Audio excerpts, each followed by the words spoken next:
आज 23 मार्च है और बड़ा ही सुंदर कोटेशन मुझे याद आ रहा है कि गुलामी और आज़ादी के बीच फ़र्क बस इतना है कि आज़ादी की कीमत वही जानते हैं जिन्होंने कभी गुलामी किया।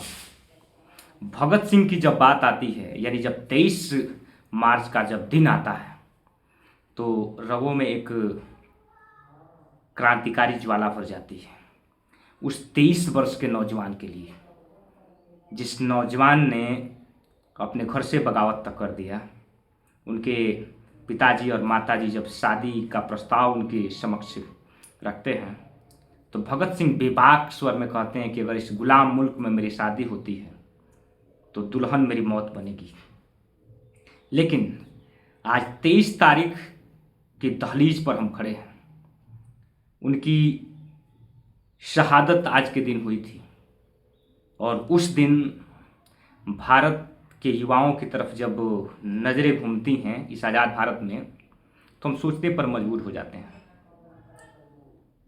कि शहीदों ने और क्रांतिकारियों ने जो कारवां हमें दिया था, हम उसे आगे न बढ़ा करके पीछे की तरफ धकेलते ले जा रहे हैं। खैर, ये तो युवाओं की बात थी, लेकिन जब जब इस दिन को याद किया जाएगा, भगत सिंह को मेरे और सच्चे मायनों में क्रांतिकारी के नाम से जब याद किया जाएगा तो सच्ची श्रद्धांजलि उनकी होगी, क्योंकि इतना अदम्य साहस और अटूट विश्वास, अंग्रेजी सेना एक तरफ और भारत के वीर जवान एक तरफ अपनी सीना और फौलादी छातियों को लेकर के खड़े थे, गोलियों का सामना करने के लिए हंसते हंसते फांसी पर चढ़ते हैं।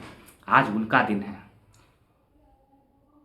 आज उनको याद करने का दिन है। हम खुली हवा में अगर सांस लेते हैं तो उनका कर्ज है हम पर। ये कर्ज उतरेगा कैसे? आखिर भगत सिंह इस देश के लिए उन्होंने जो किया, उनमें छोटा सा अंश क्या हम दे सकते हैं? उनके कार्यों को याद करके भी दे सकते हैं। जो जीवन औसत 60 वर्षों का है, 30 वर्षों में उस व्यक्ति ने श्रद्धांजलि दे दिया अपने जीवन को हम लोग के लिए। क्या भारत का युवा भगत सिंह के आदर्शों पर चलेगा? क्या भारत का युवा चंद्रशेखर आज़ाद के आदर्शों पर चलेगा? अहिंसा को मैं कुछ दूर रख करके बात कर रहा हूँ, चलेगा? अगर नहीं चलने के लायक है, उनका कारवा अगर हम लोग नहीं बढ़ा पा रहे हैं, तो पूर्ण विराम दे दें। आज भारत का युवा मुंह में गुटखा लेकर के रोड पर थूकता हुआ चलता है। जब पिचकारी मार देता है तो उस पिचकारी से कितना सड़क लाल हुआ है, यह देख करके युवा खुश होता है। अगर आप बाइक चला रहे हैं और आपके आगे वो युवा पिचकारी मारा हुआ है, छींटा आप पर पड़ गया, आपने उस युवा को कुछ कह दिया कि देख करके थूकिए, आप पर तन जाता है। क्या इसी के लिए भगत सिंह ने हमको आज़ादी दिलाया था? क्या इसी के लिए भगत सिंह ने इनकलाब दिया था? नहीं, भगत सिंह का मानना था कि जी हजूरी कीजिए, लेकिन जहाँ सम्मान और अधिकार की बात आ जाए तन करके आप खड़े हो जाइए। इनकलाब का जो नारा उन्होंने दिया था, इनकलाब जिंदाबाद, क्या किसी के पीछे चलने के लिए दिया था? नहीं, उन्होंने कहा था कि जवानी हाँ में हाँ मिलाने के लिए नहीं है।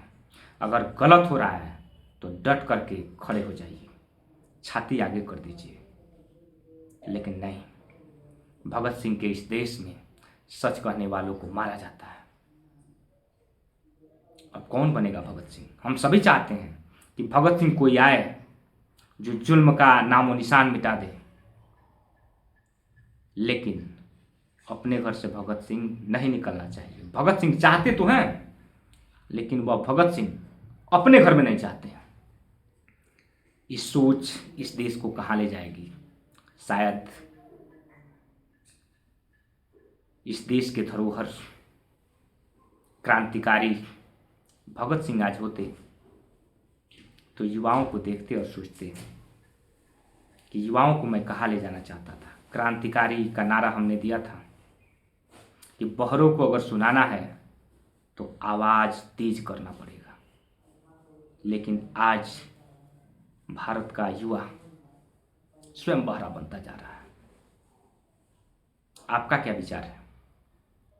शहीद भगत सिंह, बटुकेश्वर दत्त, राजगुरु, सुखदेव, ये लोग हंसते हंसते जब फांसी पर चढ़े होंगे तो किस हरियाली की बात किए होंगे, किस भारतवर्ष की बात किए होंगे, यह सोचने का विषय है।